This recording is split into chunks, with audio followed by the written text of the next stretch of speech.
So, for people who are absent. So, what do we do? What do we do? Hi, people. Wait, can they hear us? So, Hope you're having a good nap, Amber. what do we do? 4x to the 4x minus cubed. 3x squared. Can they hear us too? Yeah, it records. 7x. 12x squared. 7x minus 3. Minus Wow, six. guys. Where is anyone getting 7? Because I added it. They really aren't. They really are very smart. Yeah, I just added it. I don't know. All right. So we're looking for where That equals 0. the second derivative equals 0. Notice the way I'm doing this and writing equals 0. You folks that don't show much work. I do it like that. Okay. 2. Then I'm going to factor out a. No, and 1/2. I'm going to factor out a. I'm going to factor out a 6x. You need to chill out. Oops, 2. So it's at So it's at x equals 0 and x equals 1/2. x equals 1/2. So now what we get to decide is But what's going on? when is it positive, when is it negative. What if it's 0? So I'm going to put up a little number line. What if it's neither? Then there's then there's going to be no inflection point there. And that's Wait, why so we're we don't testing. we're not worried about the concave up and down. Not yet. Yes, we're finding out right now, Meg. We're finding out Yep. the We're concave up, no, we're concave finding down. out the inflection. Right. So we got to see if these are inflection points. The only way it's an inflection point is if it changes concavity, right? Yep. If it's positive versus negative. Okay, so do negative So 1. let's do like negative 10. Negative 1. Well, negative 1. Okay, let's do negative 1. Negative 6. So that's negative and that's negative. So it's positive. Then do like 1/4.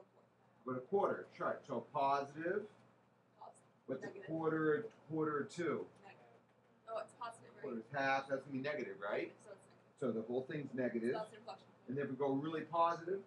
So are these both inflection points? Yeah, so it goes like that. Okay. So what does it do? It goes like Oh, So it tells me the function looks like this because it's concave up. Are you including us?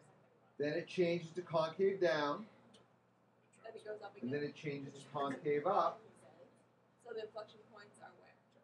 And actually, is that right? No. What's the original function? A cubic or a fourth degree? Fourth degree. Fourth degree. So we are right.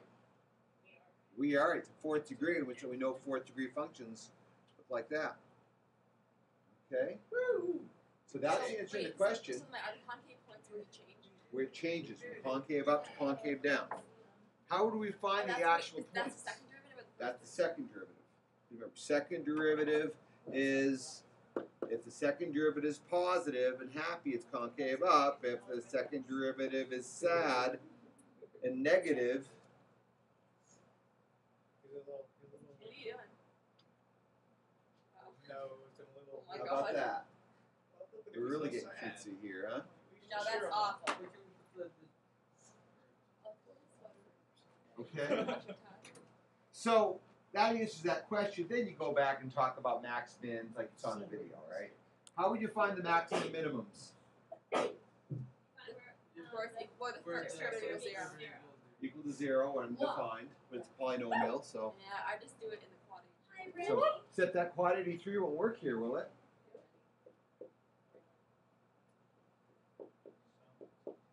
So what are the critical values?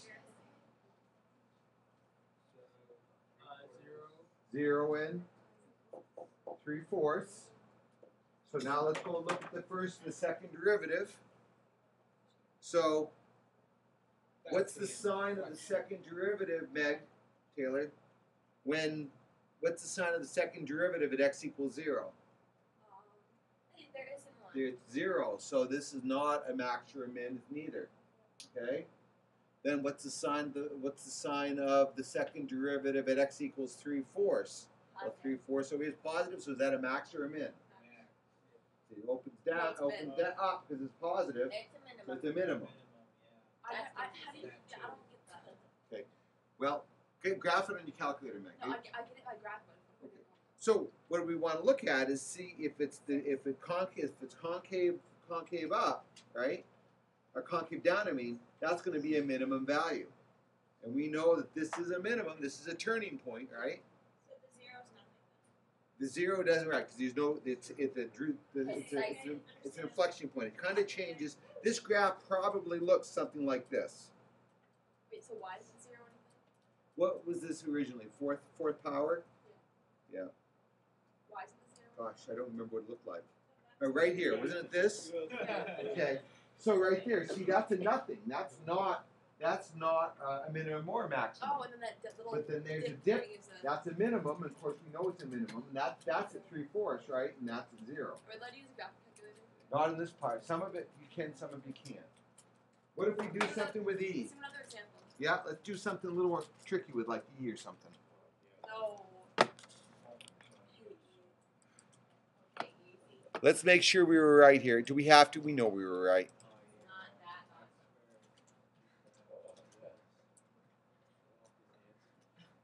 Okay, well. Concave up, concave down. All right, so we were right. Okay, how about this one? How about, let's do this one.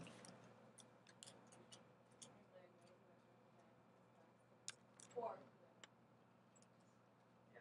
Okay, guys, on your paper, and I'm going to stop the video for a minute. I want you to take the derivative, and I want you to try this one. What kind of, I'll give you a hint, though. How do you find the derivative of this? Product rule. Product rule. Okay, let's stop it for a minute. Work on this, Amber. You have to All right, so factor you out- probably took the derivative, right? And you got this, right? And then, so how did I get? Megan was asking me how do I get the? factor out get the- stuff. I'm gonna factor out e to the x, right? Yeah, I got that. So e to the x leaves me x squared plus 4x plus 2, and then this will never be equal to 0. So then we're gonna ask, when is this equal to 0, right? So if we go to quad 83, so I did 1, or A is 1, B is 4, and C is 2. On the calculator, if we run that quad 83, we get that, right? I did x squared for A. So that tells me those are potential inflection points.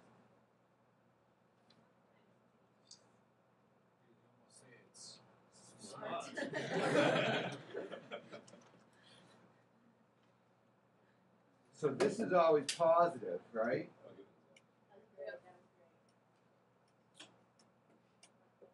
Those are gonna always be positive too. No wait. Negative 5.86 is negative and 3.6.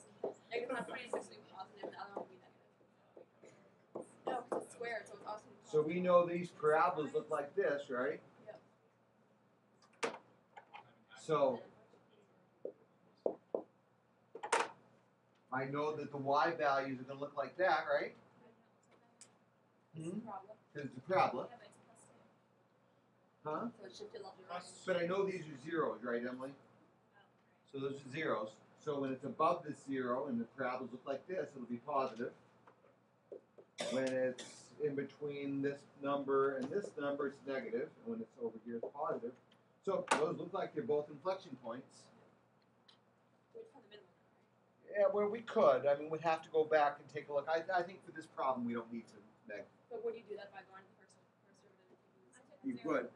Yep. The other thing I'd like you to look at is let's look at the calculator. Let's go back and look at the calculator graph of this. So,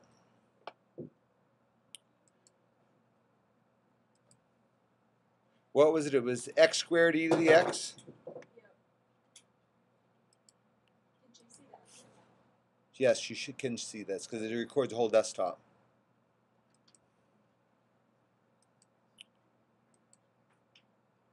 Okay. Now, yeah, I'll leave that on. Let's turn on the first and second derivative down here. Oh, I don't have it. Not even there. Well, I got another solution. Just a minute. I didn't give you guys this program. I've got another solution for this.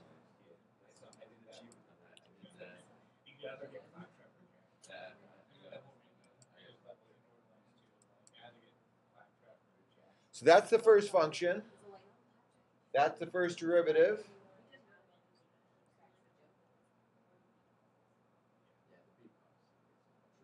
And that's the second derivative.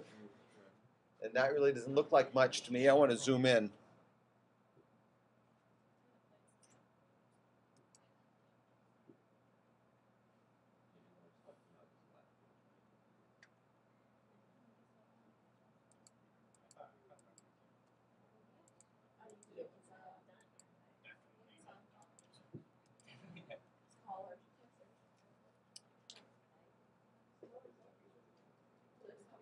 Alright, so were we right?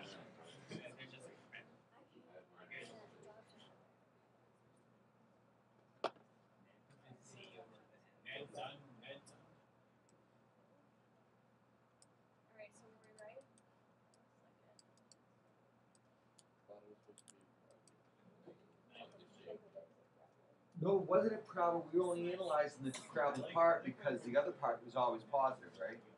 Never zero. So what we've got here is we've got let's see.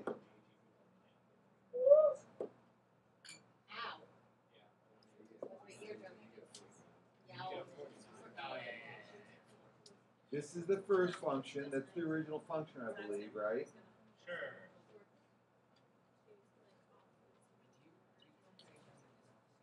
Whoa. That's the first function. What? Here's the first derivative. How do I know that this? How do I know that this is the first derivative? Because it's zero where the slope is zero. With its maximum, right? So I know that's first derivative. And then if I'm looking at this function here, this is the second derivative.